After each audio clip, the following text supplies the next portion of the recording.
Hi guys, Don Lawrence here, CEO of STA Research. Our platform is stocktargetadvisor.com. I am a financial analyst and a trader. And today we're going to have a quick look at Apple Incorporated. We haven't talked about Apple for a while, so we just want to have a quick scan back and see what's been going on. The stock a little while ago hit a low of 125. It has bounced off that 125. We're sitting there at 143.96 sort of at the moment. And we do think the stock's got more upside. We think it's going to go up to 160. So we have our target is 160 on that. If it reaches that, we'll notch it up to 170, 175, depending on what the chart looks like.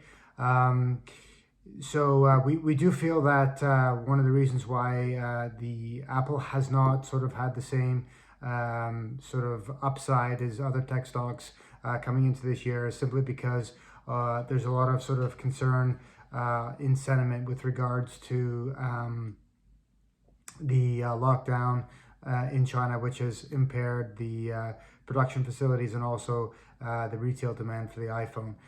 So that's, you know, sort of why a lot of people sort of put a pause on the buy button on Apple stock, just because they're not sure of what the sales are going to look like the next couple of quarters there. So that is sort of a little concern, and that is a bit of an overhang on the stock. But I'm not too worried about it. You know, how you sort of how you sort of win in the market is taking a bit of risk. So we're taking a little bit of risk here and hoping that that's not a big deal. So let's just have a quick scan of the fundamentals here and see where things are.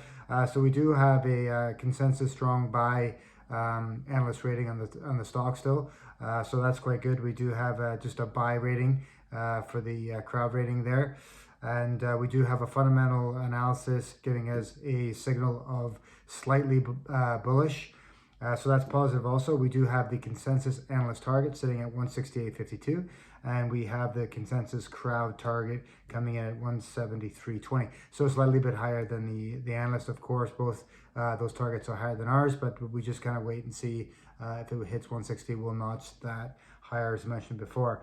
So there is 32 analysts covering the stocks, so there's quite a sort of a range of sort of sentiment with regards to it. Lately, in the last couple of months, a lot of analysts have been cutting the targets, getting a bit more bearish on the stock, but we think it's time to sort of get a little bit bullish, carefully bullish. As I said, we still think it's got some upside left, and we think yeah, it should be an interesting sort of play for a bit. Of course, earnings are going to clear things up a little bit, hopefully to the positive side. Anyways, guys, thanks for checking us in. I appreciate it. Have yourself a rest of your good evening. Cheers.